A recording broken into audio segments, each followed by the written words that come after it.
ما للظالمين من حميم ولا شفيع يطاع يعلم خائنة الأعين.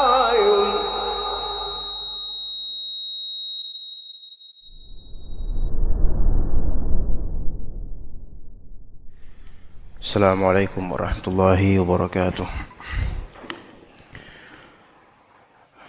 Innal hamdalillah nahmaduhu wa nasta'inuhu wa nastaghfiruh wa na'udzu billahi min shururi anfusina wa sayyiati a'malina. May yahdihillahu fala mudilla lahu wa may yudlil fala hadiya lahu.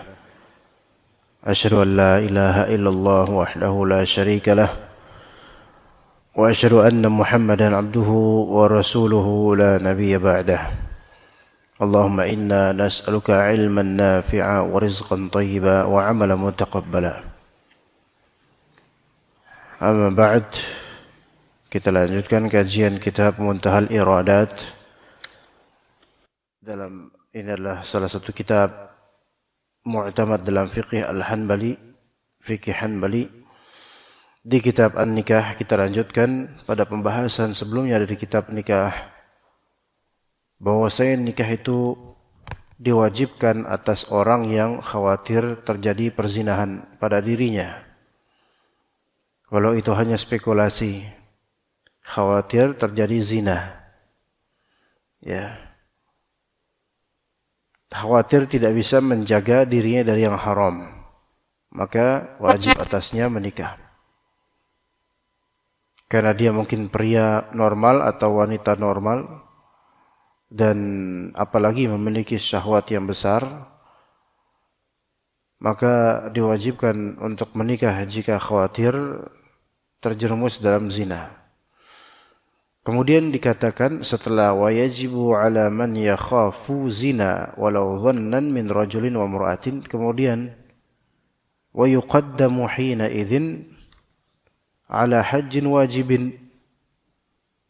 Nikah bagi orang yang khawatir terjerumus ke zina itu didahulukan pada saat itu dibandingkan dengan haji yang wajib jika memang khawatir zina dengan momentum haji itu bertabrakan. Ini di masa ketika haji itu dari segi perizinan tidak seketat sekarang.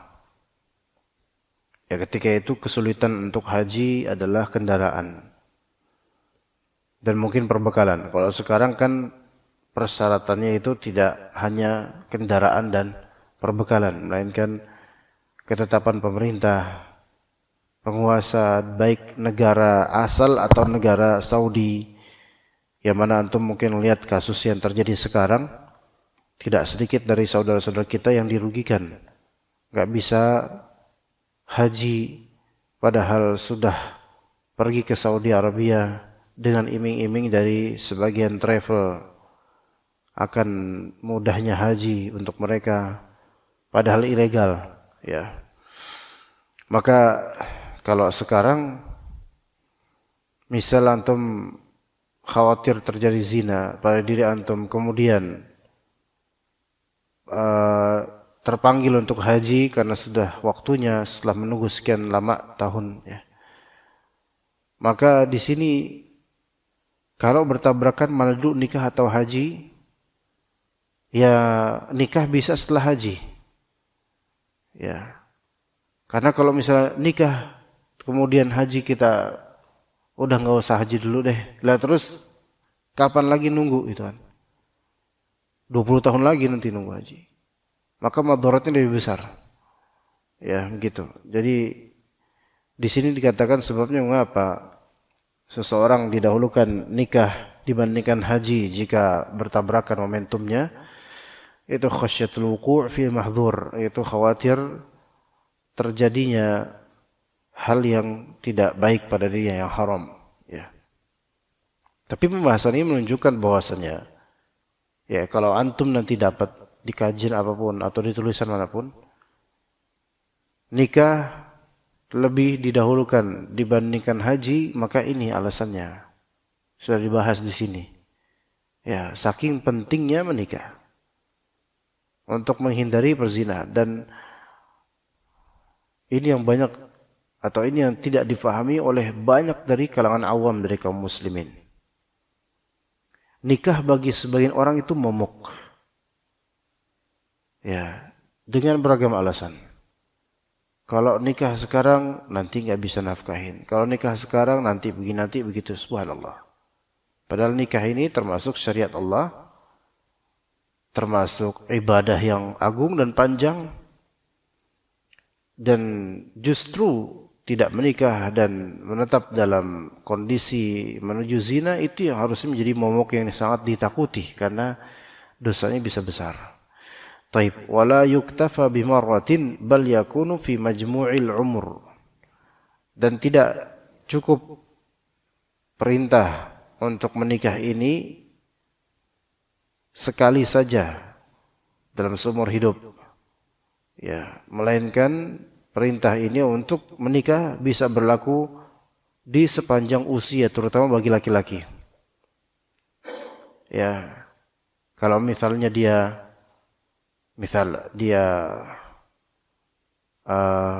di usia muda, mungkin usia 25 tahun, usia umumnya laki-laki sudah mau menikah, dan dia takut terjerumus ke dalam zina, maka wajib atas nikah. Perintah ini. Taib, dia menikah dengan seorang perempuan. Taib, kemudian suatu ketika istrinya wafat, dia pun menduda. Maka kewajiban nikah bukan hanya sekali pas dulu dia usia 25, bukan. Sekarang usia 35 misalnya, dia menduda, mungkin istrinya wafat atau cerai dengan istrinya. Dan dia khawatir terjadi perzinahan, maka wajib atasnya kembali untuk nikah. Bukan sunnah lagi, wajib karena khawatir zina. Taib, wajib dia nikah. Maka dia pun nikah untuk menjaga dirinya, untuk husulul i'faf. Maka dia menikah. Di usia 40, qadarullah mungkin cerai atau wafat istrinya. Maka dia khawatir dirinya terjerumus ke dalam perzinahan karena dia memiliki syahwat yang normal dan besar. Maka wajib atasnya nikah. Usia 40. Jadi bisa berulang-ulang kewajiban ini. Tergantung konteks seseorang. Dan libido laki-laki berbeda satu dengan lainnya. Ada libido standar laki-laki dan ada juga sebagian laki-laki memiliki libido yang lebih. Ya. Dan laki-laki ketika dia sudah melazimkan dirinya untuk sering melakukan jima' dengan normal, maka itu justru menambah libidonya sebenarnya. Kalau seorang laki-laki ya sehari-hari normal melakukan jima' dengan istrinya, itu justru menambah libidonya, menambah syahwatnya lebih kuat dibandingkan umumnya laki-laki. Ya, maka di sini seseorang tidak diperintahkan untuk wajib menikah hanya sekali seumur hidup saja, melainkan kapanpun dia khawatir terjerumus untuk zina dan dia nggak punya istri, maka wajib nikah. Atau bahkan ketika dia punya istri. Kalau misalnya istri satu saja, dia tidak cukup karena memiliki syahwat yang tinggi, lihat dia. Sementara istrinya tidak memenuhi kebutuhannya. Entah karena fisik istrinya yang kurang, atau mungkin istrinya punya penyakit atau sakit-sakitan, atau memang istrinya servisnya kurang membuat dia puas, dan dia khawatir akan dirinya dengan ketidakpuasannya itu akan membuat uring-uringan dan tidak bisa melaksanakan kegiatan dengan baik. Maka ini khawatir zina, tidak terjadi i'faf nantinya, yaitu penjagaan diri. Maka tetap diwajibkan bahkan untuk poligami yang seperti ini. Ya, subhanallah, Anda mendapatkan banyak beberapa pertanyaan-pertanyaan dari beberapa jemaah dan memiliki beberapa ikhwan yang merupakan murid. Kadang tidak terjadi husul al-i'faf, tidak terjadi penjagaan diri. Karena apa? Karena dia punya istri, 10 tahun sudah menikah, sampai sekarang belum dikaruniai anak misalnya. Sementara dia ingin sekali punya anak dan dia ingin sekali menikah lagi untuk menghasilkan anak. Namun beginilah masyarakat ya. Istrinya nggak mau untuk dia nikah lagi. Mungkin keluarganya apalagi. Jadi hak si suami ini untuk mendapatkan bunuah, untuk mendapatkan zurriyah atau keturunan tidak terpenuhi. Padahal tujuan dari menikah adalah untuk mendapatkan keturunan. Namun selama ini terpenjara dengan hasratnya. Dan ini anak khawatir, ya gitu loh.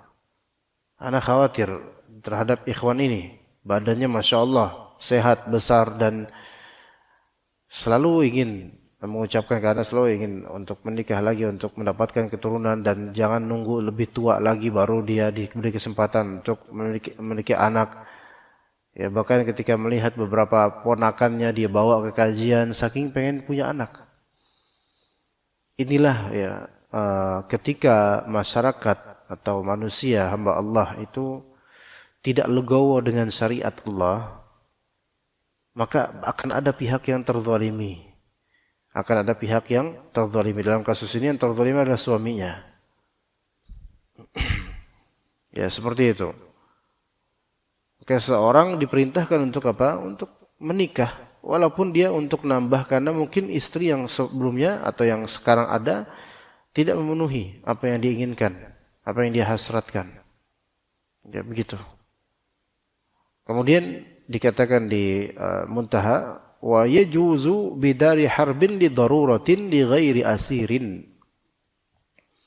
Ya, diperbolehkan seseorang untuk menikah dengan seorang muslimah bidari harbin, di negeri perang, yaitu di sini bisa dimaknai yaitu dar harbi, yaitu negerinya orang kafir harbi, negerinya orang yang memusuhi Islam, atau dari harbin yaitu negeri yang sedang ada konflik peperangan antara kafir dan muslim. Antara kafir dan muslim. Jadi misal entah dia tentara sedang berperang di negeri itu. Ya. Boleh bagi dia untuk menikah dengan seorang muslimah di situ ya. Di negeri yang sedang konflik itu, tapi karena apa? Li daruratin. Li daruratin, karena darurat. Karena berdarurat untuk memiliki istri, untuk melampiaskan syahwatnya. Wali ghairi asirin, tapi jangan laki-laki ini jangan seorang dari asir, yaitu tawanan, atau jangan menikah dengan perempuan tawanan. Jangan menikah dengan perempuan tawanan. Ya. Karena ya itu berpotensi dia jadi budak, perempuan tawanan itu. Nanti kalau misalnya dia menikah dengan perempuan tawanan di negeri yang sedang konflik, kemudian dia jima dan kemudian melahirkan, maka akan terlahir di negeri yang sedang konflik ini yaitu anak budak, ya, anak budak, ibunya budak, anaknya budak. Ya, jadi itu akan kompleks urusannya. Ya, makanya dikatakan oleh Imam Ahmad secara nas dalam riwayat beliau, wala yata'u zaujatah in kanat ma'ah. Kalau dia menikah di negeri yang sedang konflik antara muslim dan kafir, sedang perang, terjadi perbudakan juga, maka nanti ketika dia punya istri pun di situ, muslimah yang hurrah, yang merdeka, dia punya istri, maka jangan dia melakukan wata', yaitu jima' sampai kemaluan dengan kemaluan, karena berpotensi itu akan melahirkan, yang mana itu akan membuat urusan kompleks di negeri tersebut. Karena bagaimana dia menjaga diri di tengah konflik peperangan sambil ngayumin anak, ngomongin anak, itu akan membuat frustrasi dan stres. Depresi juga ibunya, nanti kena baby blues karena tertekan dengan keadaan. Ya. Maka disyariatkan, dikatakan wa ya'zil, maka lakukanlah azl. Apa itu azl? Apa itu azl? Azl itu adalah melakukan jima namun mengeluarkan air mani atau sperma di luar kemaluan istri. Itu namanya azl. Azl yaitu menjima atau bersetubuh atau berhubungan badan dengan istri, namun ketika ingin keluar ya sperma, maka ingin ejakulasi, maka disalurkan di luar dari kemaluan. Ya, biasanya itu dilakukan sebagai tindakan pencegahan untuk jangan sampai hamil. Maka ini istilahnya namanya azl. Azl pada asalnya itu makruh. Ya. Azl pada asalnya makruh, bahkan ada larangan dari Nabi SAW secara tidak langsung. Karena kata Nabi SAW, al-azlu al-wa'dul khafi. Al-azlu al-wa'dul khafi, yaitu azl itu adalah pembunuhan secara terselubung untuk anak. Karena dia mengeluarkan maninya bukan di tempat yang akan menghasilkan anak. Ya, maka hukum asal azl adalah makruh kecuali ada hajat. Nah, kalau yang ini ada darurat, jangan sampai beranak, maka ini dikatakan wa ya'zilu wujuban. Ya, maka diwajibkan untuk melakukan azl agar jangan sampai punya anak di negeri yang sedang konflik, karena itu akan terjadi kezaliman untuk semua pihak. Wa yujzi'u tasarrin anhu, dan diperbolehkan bertasarri, yaitu menjadikan budak sebagai pasangan untuk dijima. Karena kalau kita memiliki budak, ya kita bisa untuk menikmatinya, budak perempuan muslimah. Maka itu bisa mencukupi dari pernikahan.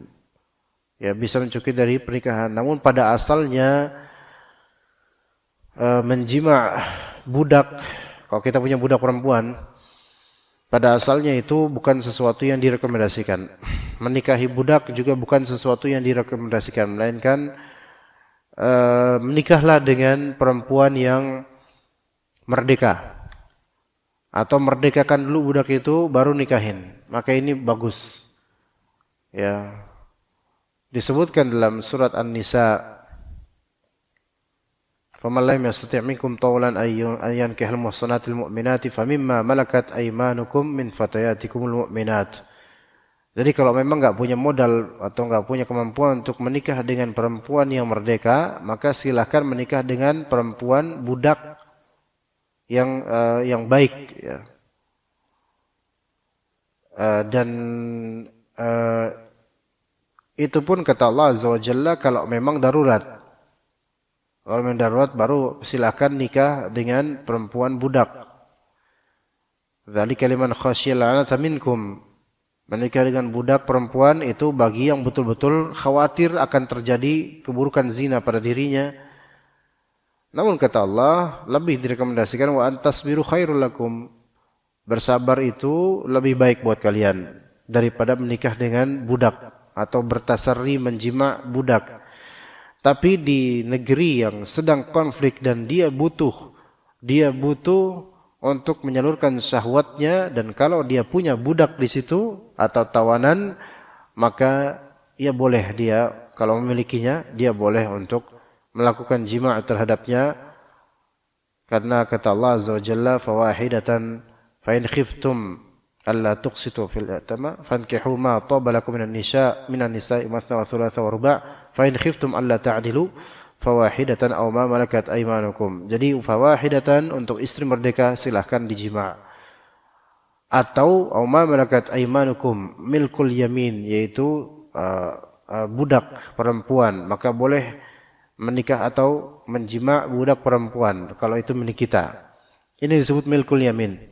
Pada beberapa tahun lalu ada kan disertasi doktoral yang menyatakan bolehnya zina atau semacam itu kalimatnya, selama itu dihukumi sebagai milkul yamin. Ya. Tapi Allah alam, itu orangnya udah nggak tahu kemana sekarang, itu dikafirkan oleh sebagian dari asatidzah karena membolehkan zina secara terang-terangan dengan alasan yang sebenarnya itu terlihat sangat dibuat-buat.